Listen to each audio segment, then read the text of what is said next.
science knowledge only adds to the excitement, the mystery, and the awe of a flower. Evidence is evidence. It's public. Everybody can look at the evidence and assess it, and eventually, if there's enough evidence, come to the same conclusion.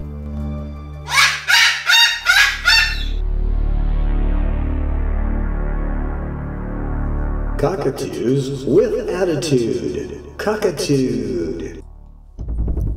Hi, and welcome to Cockatude 11. Lauralei, an amateur, raises a baby. Hi, Lauralei. Now, our little Lauralei here came to me when she was 3 months old. And she was one of a pair. She had a sister. And she seemed terribly dependent on her sister. And because of her dependent nature, in my ignorance, I love you too, Roman. Yes, baby. I chose her because I thought she would bond with Chloe better. But let's get into that whole story. Why would I be adopting a baby cockatoo? But before we do that, we have with us today Babaloo and Cecil and Roman and Beaches, Salamander, and Sugar. Oh, flash your tail for me. Thank you, sweetheart.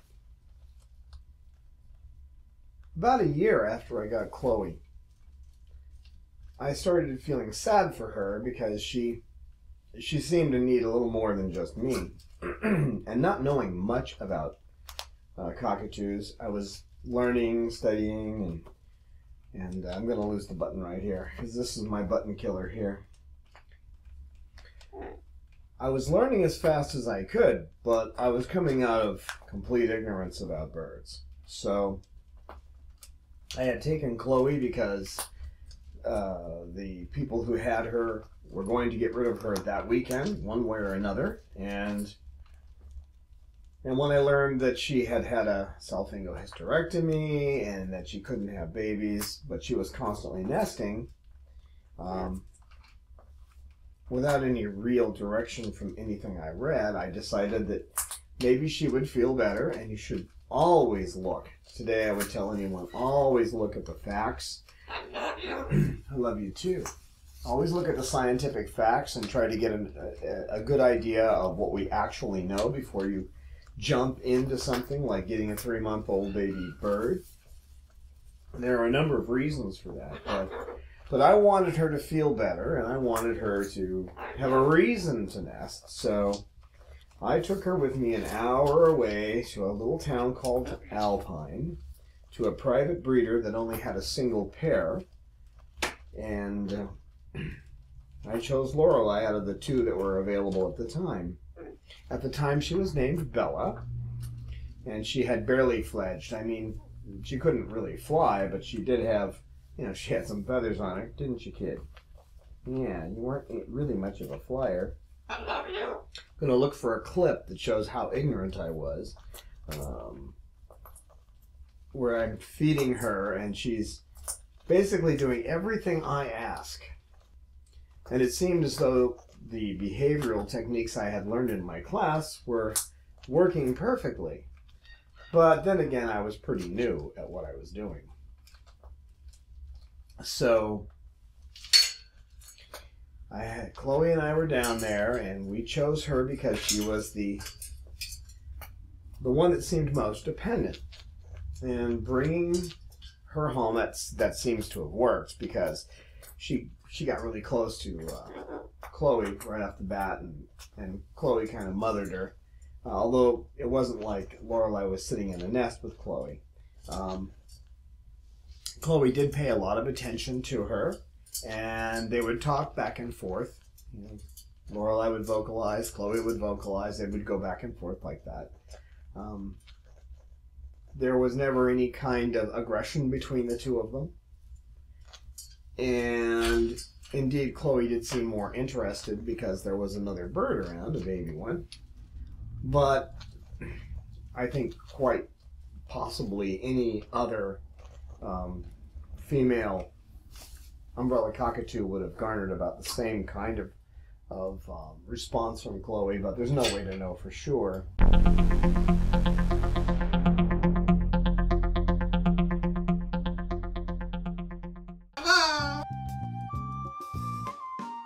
If you are enjoying our videos, we hope that you can find it in your heart to support our work. It costs between $25,000 to $30,000 a year to care for our flock of heartbroken and abused birds. Most of our birds came with feather destructive disorder. Even a basic exam with blood work costs $300. Medical emergencies cost us thousands a year. We are a non-profit, and donations are tax deductible to the full extent of the law. We need your support. Birds deserve a happy and healthy life. Become our patron at www.patreon.com/Chloe Sanctuary to support us on a per video basis, or donate at our webpage today.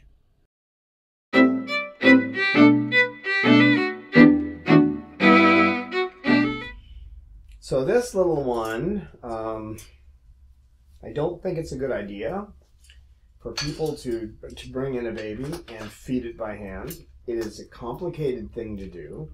If you get the food too hot, it has to be warm or they won't eat it. That's the first thing you need to know. And it has to be a specific temperature.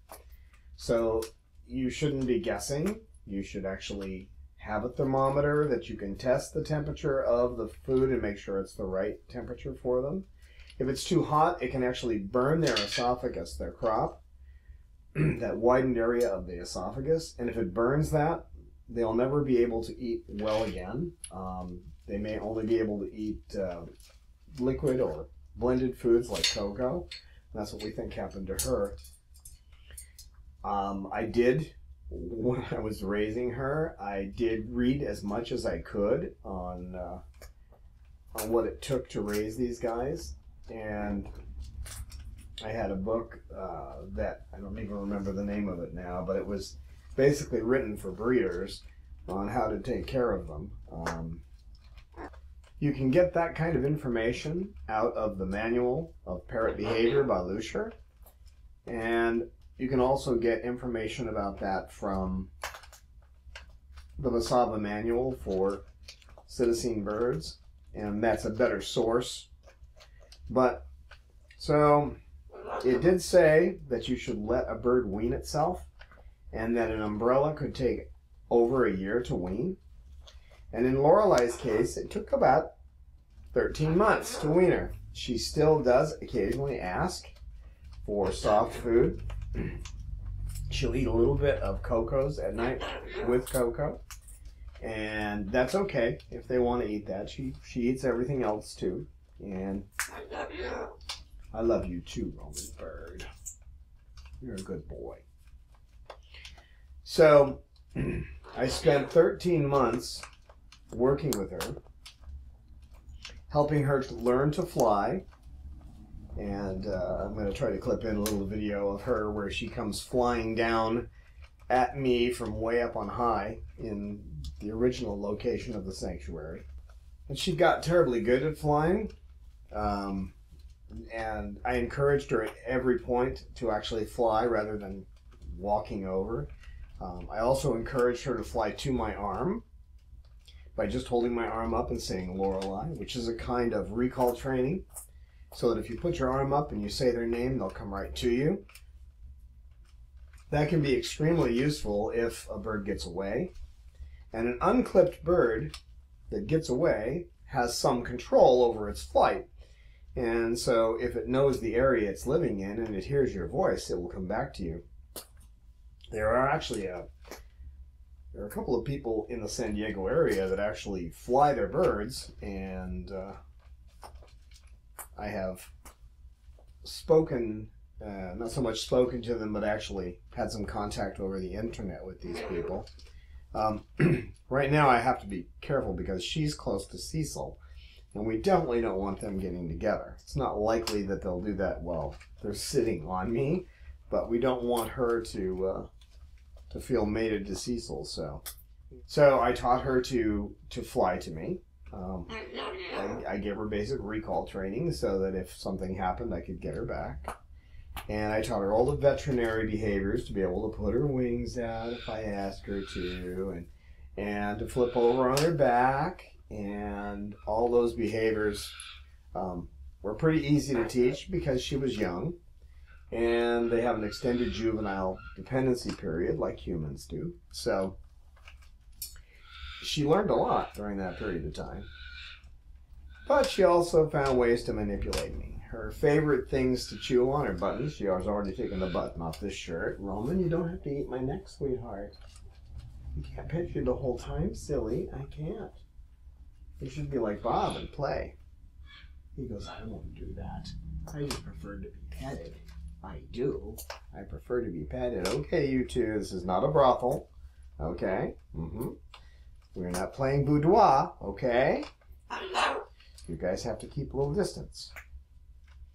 As time went on, Chloe formed a bond with Snowball, and Lauralei got older, and by the time she was approaching adulthood at 3.5,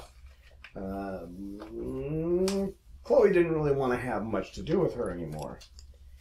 And that's to be expected. In the wild, apparently the parents will still maintain a relationship with their children, as far as I know, although the umbrellas haven't been studied as some of the other birds have, because it's such a terrible place to go to study anything. But the big break with Chloe and Lauralei came when one day Lauralei approached Snowball as if she wanted to mate with him.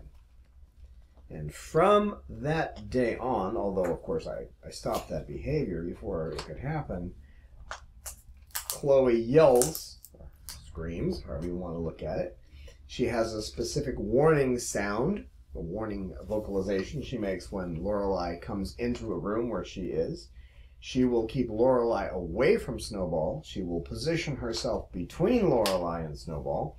And if Lauralei sneaks into her playroom or comes into the night room where they all sleep before Chloe and Snowball have been put to bed, then I will hear that particular warning call, and I will know to go and make sure that nothing happens to this little girl. And by the way, Salamander is over there, and he's watching a movie, and because of copyright laws, of course, I can't actually video what he's watching, but with the sound turned off, he's playing with a toy, and he's watching Ghostbusters, so... And yeah, he's got his own little place where he can... He's got the front row seat, and he'll run back and forth on that and watch it, or he'll play with the toy, but he'll keep his eyes on the movie. So I was learning the whole time that I was trying to raise her. I wish I'd known what I learned in that process at the outset. And I had silly ideas. Like I approached this breeder with trying to buy an egg, and I was going to try. And she said, "Well, yeah, you could do that, but I'm going to charge you the same for an egg as I would for a baby." So, and then after I did the research and found how hard it is. I mean, you have to have the way it's done these days, which I think is the wrong way. But they use an incubator, and then you have to take the baby from the incubator and. As it hatches, and then you're feeding it 4 times a day, and again you have to feed it right. And fortunately, the breeder that Lauralei came from did not use the tube down the throat method. Instead, she actually took a syringe and just fed from one side, then from the other. And the reason that's done, the reason you don't feed from the same side each time, is because sometimes their beaks are weak. They shouldn't be, but if the nutrition that their parents were getting was not proper, their mother was getting was not proper, then it's possible that the beak will not be as strong as it should be. And that's where scissor beak comes from. if they're fed from one side of the beak each time, and the actual formation of the beak is not as hard as it should be, that can cause that whole beak to tweak to one side. So, and that condition of scissor beak usually can't be corrected once it starts. So for the rest of their lives, a bird will have its beak tweaked like this, and you know, every 3 to 6 months they have to go in, or you have to learn it, and have their beaks dremeled so that they can continue to eat.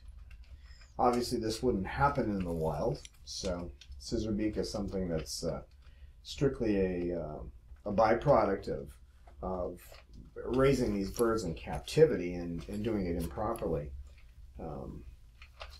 She was fed the KT baby formula, and in a specific way it has to be made, and it has to be maintained at a particular temperature as it's fed, and if it's too cold they won't eat it, and if it's too hot then you could damage them for life. So I don't recommend anybody do any hand feeding. Of course, I don't believe that they should be, raised in captivity anyway. But if they were raised by their parents, it's not a problem, because obviously the parents are going to take the beak and they're going to put it over the other beak, and they're going to just kind of go like that and then regurgitate the food for them, which is the right way for them to eat.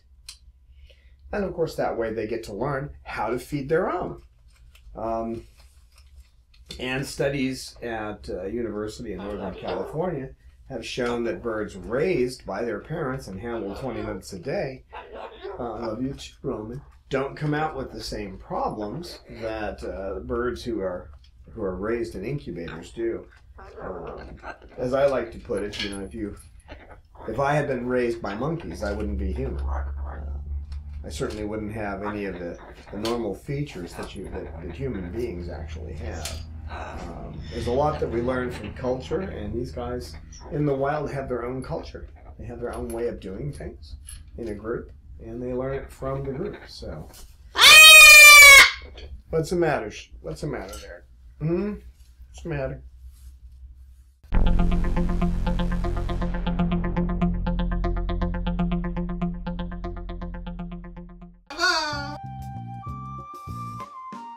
If you are enjoying our videos, we hope that you can find it in your heart to support our work. It costs between $25,000 to $30,000 a year to care for our flock of heartbroken and abused birds. Most of our birds came with feather destructive disorder. Even a basic exam with blood work costs $300. Medical emergencies cost us thousands a year. We are a non-profit, and donations are tax-deductible to the full extent of the law. We need your support. Birds deserve a happy and healthy life. Become our patron at www.patreon.com/Chloe Sanctuary to support us on a per-video basis, or donate at our webpage today.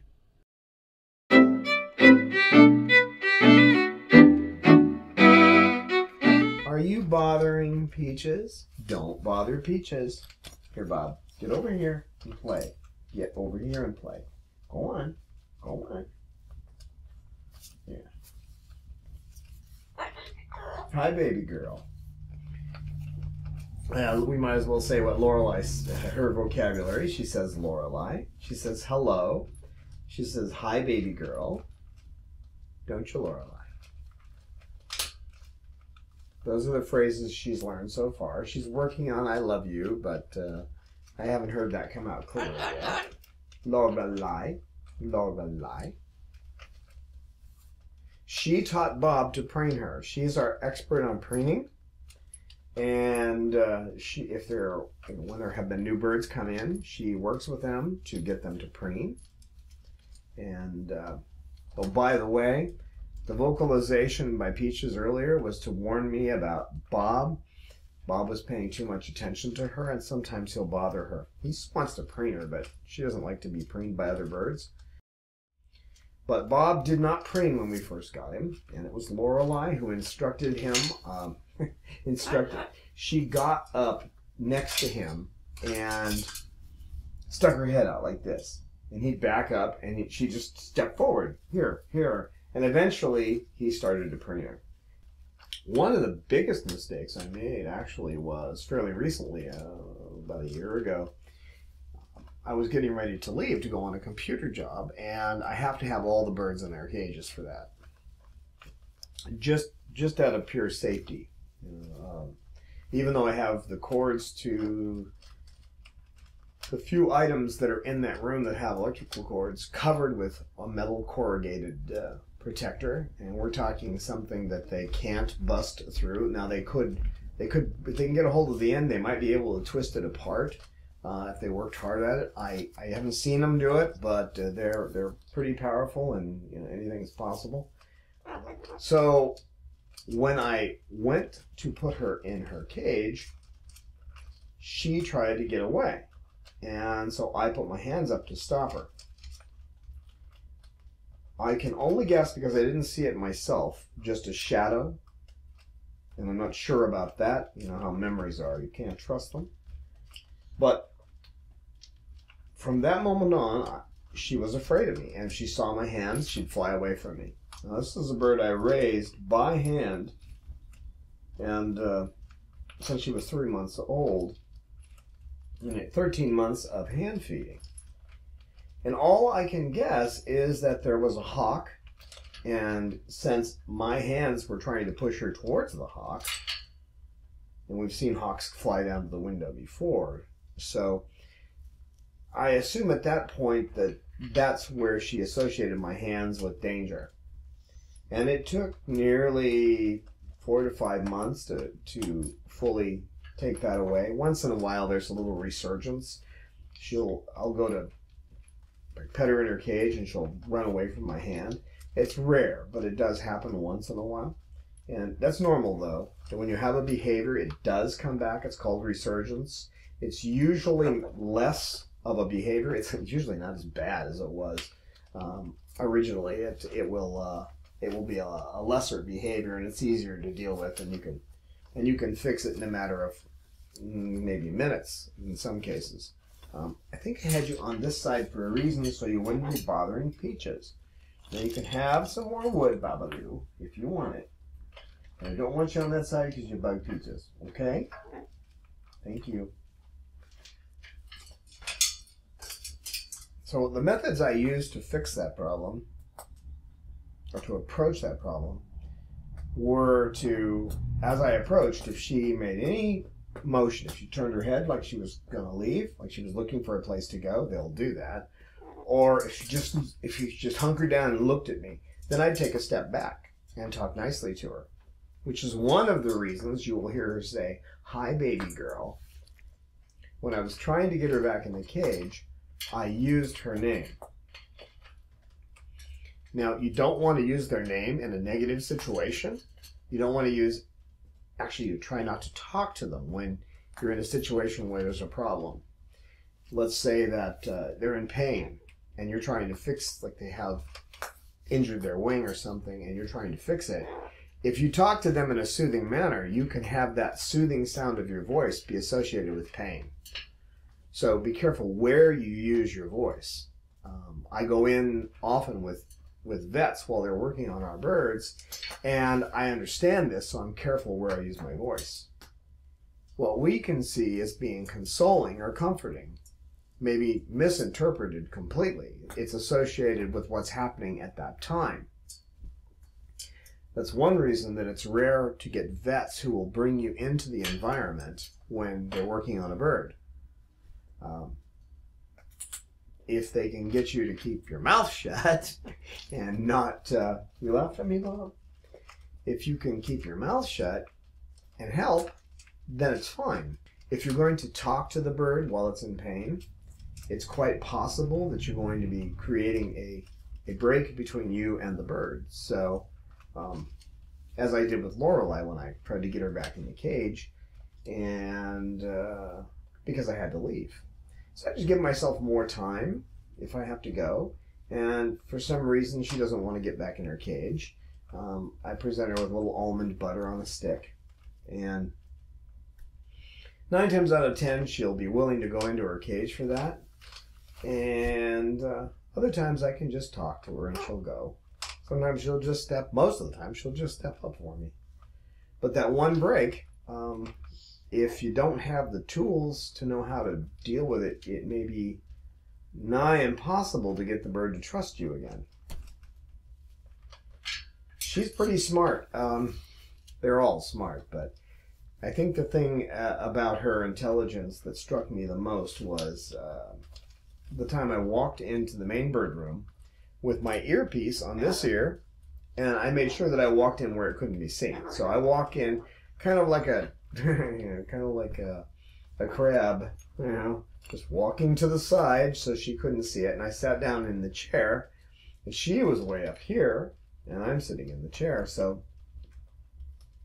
But I was talking to the director of adoptions at the Humane Society at the time, and I was speaking into midair, not talking to the other birds. So she flew down and grabbed my glasses right here by the bridge, and then she yanked them off and threw them on the floor as she's flying by. That's pretty athletic, but these guys are amazing. So then when I reached down to pick up the glasses, she flew down and took my earpiece. So you wonder just how much of that was planned.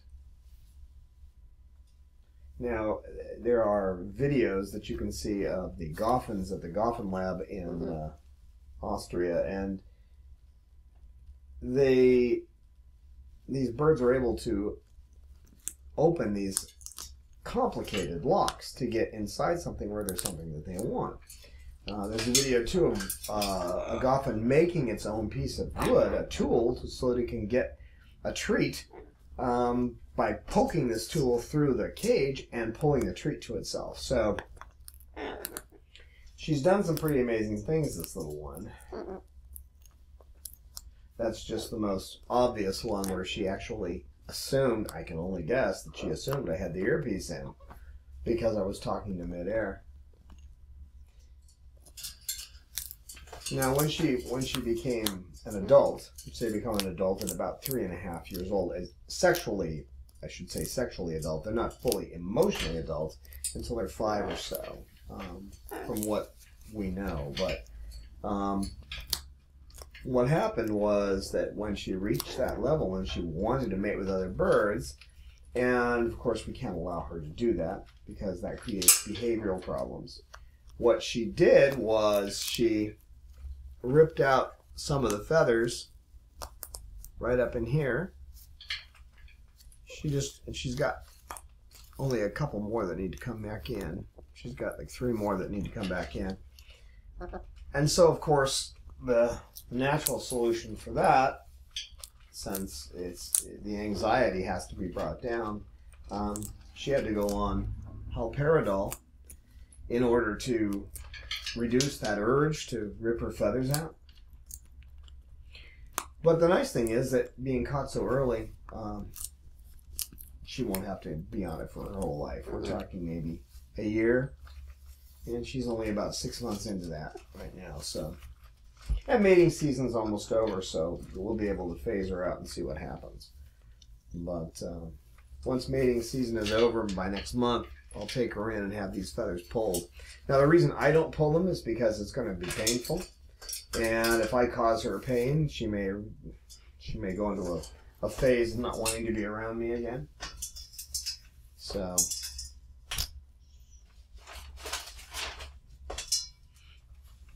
there's an interesting little story when I took her and her mother, and I call Chloe her mom, took them to the Renaissance Fair together down in Escondido. And Chloe was getting all kinds of attention because Chloe was saying, hello, hello, hello. And people were like, oh, a bird that can talk. Well, I'm used to seeing that. They're talking. To me, their feather position is more important than their vocalization. But Lauralei had, up to that point, had never said anything. Although I'd seen her paying attention to me, and when they look at you while you're talking, that's when you want to focus on them if you want them to speak. Not all cockatoos or parrots of any kind will speak. Even some African greys will only make sounds and never say a word. They may have 100 different sounds, from water flowing to smoke alarms, whatever. But they may never actually speak. So here we are. We're going around the Renaissance Fair, and Chloe's getting all this attention because she's speaking. And all of a sudden, Lauralei goes, "Hello, hello," and just as clear as you can imagine. So, what are you doing down there, Lauralei? What are you doing? And you quit focusing on, come here. You quit focusing on Lauralei. No, we're not doing that in here, okay? This is not a bordello. No, it's not. You understand? You don't, do you? But you're real happy. Look at those wings. Look at that bird. Look at that bird. Cecil the bird. There he goes. Oh, that feels good. That feels good. Yeah, it's a hot day too, isn't it? So Lauralei is a little over 4 years old, and she's a precocious little kid.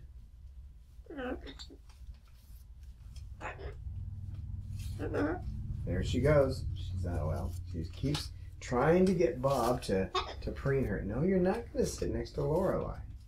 Now, this is one of the things I will do, is I will just put my hand between the two birds. And it's not like it stops them. What stops them is I'll move my hand if they get too close together.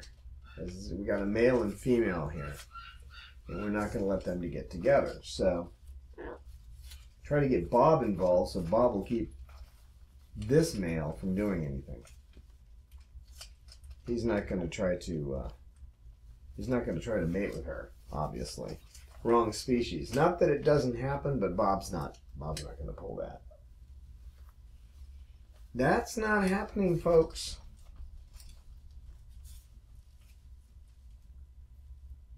This is one of the reasons that you want to have, you want to rescue birds of the same sex. 2 males together, 2 females together, in separate cages, of course.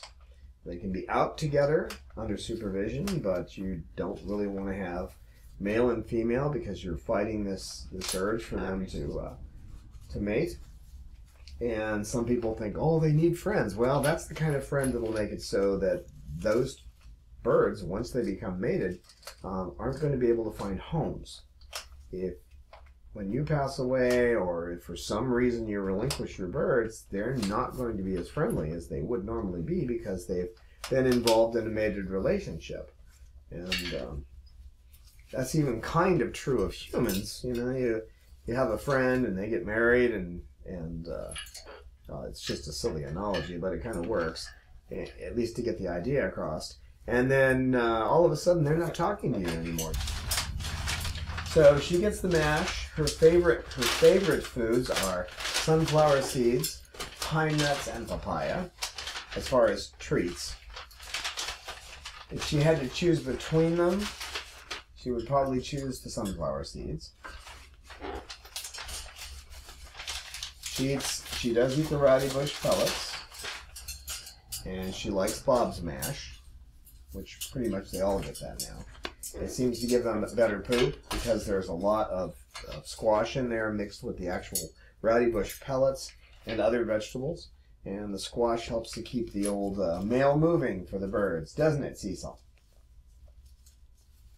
Like all the birds, she gets sprayed down a minimum of once a day. When they come out of their cages in the morning, I spray them all down. I try to do it more during the day, but we make sure they get at least that one spray. And these days, she's pretty much marching into her own cage and climbing up there because she wants her treat. And when she knows that I'm starting to get the back room ready and that Chloe and Snowball are put away, then she'll come trotting in and jump into her cage and look at me like, have you got a craft stick with some almond butter on it? And with each of the birds, in their sleeping cages. One of the things that I do is I go through and, I talk to each of them or sing them each a little song, although I don't know if I can do it right now. I've kind of worn my voice out over the last couple of days. It's the end of the mating season, and breaking up issues between them requires a loud voice. Right, Cecil? So at this point with her, it's keeping her away from males. She can have a moment or two next to them, even a small amount of preening, but we make sure it sticks to just preening the head. It's all right, Cecil. Cecil, it's all right. Bob, you calm down. Get over here. Get over here. Come on. Come on now. Come on. Come here. Come here. Talk to me. What are you doing? What are you doing? No, you're not going to be like that. No, you don't need to be. No, you don't have to attack him. He hasn't done anything. No, he hasn't. He hasn't. He's just playing. He's just playing. It's okay. Now, a lot of people, when they get birds and they have an issue like that, they will give up. They're afraid that one bird's going to kill the other, and yeah, it could happen if they were in the same cage. But if you trust yourself enough not to be worried about a bite, and you could get one if they're trying to protect you from the other bird, and you respect the fact that they're just trying to establish territorial lines and try to see where those lines of territory are, and you develop a good communication with the bird, you should be able to work through these things. As you can see, that little altercation, I just kind of pulled them apart, and then I spoke a little bit to Bob and got Cecil away from him. Now, if Cecil starts huffing, he starts going, that's me doing it. Sorry, that was me. That was me. See how Bob reacted to that sound? If he starts doing that, then he's gotten a little overexcited. If they get too excited like that, you may have to put him into a little cage. I have a little cage over here that I can put him into for 2 minutes. That's about the maximum amount of time out. And give them a little chance to relax. And once they're relaxed, bring them back out. Redirect their attention to something else. Treats work for that too. Lauralei is now sitting on a perch. Her left foot is up, and she's closing her eyes, so she's getting sleepy. It's her sleepy time. It's her sleepy time, so she's not alone. Sugar's got her foot up. Peaches is acting a little sleepy. She's just sitting on me and not doing much. Hey, baby. Cecil's not acting sleepy. He's preening. Bob's playing. Salamander's playing. Watching his movie and playing. So with her, she needs to be, if she needs anything, she needs attention and care not to scare her with your hands. That's critical. Because if she becomes frightened of your hands, you're going to have a heck of a time getting her in a cage. And, I mean, I used some techniques. I had to use a little negative reinforcement a couple of times. And, by bringing up a little, a cheap little dollar broom from the dollar store, just something to move her around and move her over towards me so that I could get her to get up on my hands. After that experience that she had at the window, I had to do some creative things for a while to get her to come to me, so I could get her to sleep at night. But eventually, the positive reinforcement took over, and now I don't use any negative reinforcement. There's times when you have to, but you try to get back to positive as fast as you can, because the thing about negative, anything where you're doing something that actually affects them in a negative way, makes them, scares them, or makes them nervous, is that since it works, it's positively reinforcing to you. In other words, do you agree with that? Cecil agrees. It reinforces your tendency to use that technique, and you don't want to do that. It was interesting to see her as she grew up and watch what happens when she reached sexual maturity and see the frustration. We know how strong the sexual urge is in humans, right? the frustration that they often feel when they're restricted from dating and that kind of thing. But with these guys, there's no way to explain to them why they can't mate. So that frustration builds up the dopamine level in the brain, and here's a bird that was raised to fly, raised to do a lot of the natural behaviors that are in the wild, and yet she still develops feather destructive behavior. And I gave it my own name because there's nothing in the books about that, but adolescent onset feather destructive behavior, because it came right with adolescence and the inability to be able to form a mate bond. But the it's being maintained with the Halval, and she doesn't show those. There's a kind of wild-eyed look that she was showing because she was trying to get to Cecil and she wanted to mate with him, and I wasn't letting her. And the nice thing about the drug is that went away, and a lot of her other behaviors increased. She's a lot more playful. She's a lot more interested in the world around her. Not so concerned about mating. She'll still try to do it, but as right now, she actually walked away from Cecil, and she's sleeping, but that's normal. This is the time of day for that for her. So, and all the other birds normally when I'm not doing any videoing. So, her enduring behaviors: she's a good cuddler. She has a cute way of saying, "Hi, baby girl. Hi, baby girl. Baby girl." Very enduring little voice. She has a sweet little voice. Lauralei, Lauralei. I love her. She's looking at me now because I called her name. But she has a voice that could easily grate on people's nerves when she's actually squawking. So her squawk is one of the, well, maybe it's just because that particular part of my hearing is still there. When you live with 12 different cockatoos, which each have slightly different frequencies for their vocalizations, I think that you develop hearing loss in certain frequencies, and after a while it's not quite as noticeable. Like with Peaches, when she vocalizes, I hear it, but it doesn't seem to be all that loud to me, where other people I see them flinching. And I think part of the reason for that is that certain frequencies just don't work that well in my hearing anymore. See the way you help me, Peaches? You trained me not to hear certain frequencies. Yeah. So Laurelei's, at 4 years old, she's got another 76 years left in her if, things don't go wrong. At my age, at 61, realistically, 10, 15 years, and if I stay alive and stay healthy enough to care for him, and then she's going to have to go somewhere else, and I really worry about that. I don't know that I would have gone out and got a baby if I'd really thought about that. Here's a bird that's going to go out into the world, and I don't know if she's going to have a horrible life.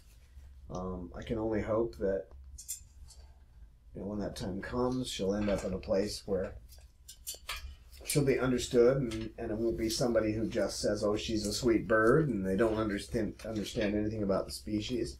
Because just, you think a bird is a certain way. You develop a certain, this bird's like this, it never bites, it never does this, it never does that, and then it develops a behavior you don't care for, and all of a sudden you don't want the bird anymore. When they start to develop a problem behavior, a functional misbehavior is what we call it. When they start to develop that, you start working with ways to stop it, ways to redirect it, to correct it, to find something else to replace the need that is driving the behavior. But if someone thinks, "I've got this bird, and the bird's a sweet bird," and it starts behaving in a way they don't care for, most people don't have the tools to start working with the bird to redirect it. A bird understanding that behavior is not going to get it what it needs will stop doing the behavior. So with every bird here, we've been doing these videos for a while now. This is the 11th one. And we've talked about issues with each of them, but there's always issues. There's always things coming up that you have to deal with. It's never going to be static. It's like the rest of the world, you know. Change is one of the main features of the world.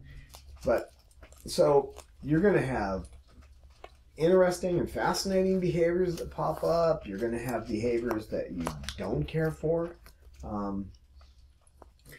But she's taught me a lot. She's taught me a lot, too. One of the things that when she became afraid of me because of that incident with the window, one of the things that I learned was how to approach more quietly, how to look at her to see what her reactions were to what I was doing, and to alter my own behavior to make it so that she would feel more comfortable. And she's taught me to be a lot more peaceful. I've learned a lot from Lauralei, actually. She's a great teacher.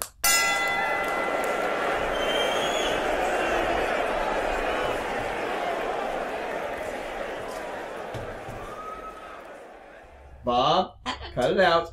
See, he's going after the toy now. Bob, come here. Come here. Come here. No, no, no. Come here. Come on. Come on. I'm holding his leg and bringing him back down. Now I'm going to try to convince him not to get. Come here. Come on. Ah, good boy. Yes, you're a good boy. Yes, a good boy. Yes, you are. You don't need to do that. It's okay. He can play with the toy. It's all right. I love you. I love you, Bob. I love you.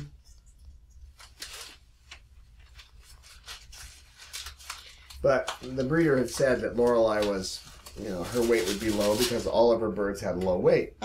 But based on, you think that's funny, Bob? But based on, you know, the better diet she's on, getting to fly and actually getting the exercise so she can build the muscles in her chest, which research by paleobiologists have shown that they only use about 10% of their metabolism, unless they're flying. In order to get that metabolism close to 100%, they've got to fly. So they really don't get exercise without flight. So her weight is consistently in the mid-600s, and that's, I can only guess that's because she gets a proper diet and she's allowed to actually fly like a bird. And so she's getting the exercise and building up the muscle mass. She doesn't look like she weighs that much, but there's a lot of lean muscle on her with her constant flight. So we'll probably phase out the medicine probably by the end of this year. She won't need it anymore. Maybe earlier, maybe by the end of this season. Maybe within a month we'll be able to trim it down. She's at 0.11 right now. And she's been as high as 0.14 at the height of the season, and she's still eating some. Right now she's still eating some mash, keeping her interested, making sure she has toys to play with, and more importantly with her than anything else is that she has partners to preen. I don't know that she would do very well as a single bird in a home. She seems to need to have other birds to preen around.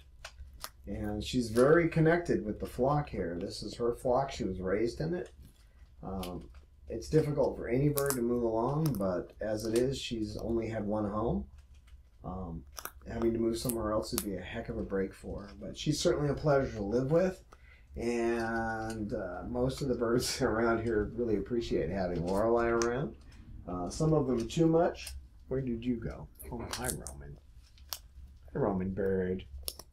You want to tell everybody goodbye? Well, that's our episode, Cockatude 11. An amateur raises a baby. And we hope to see you next time for our next presentation. We welcome your feedback on our videos. We look forward to your insights, tips, questions, stories, and pictures.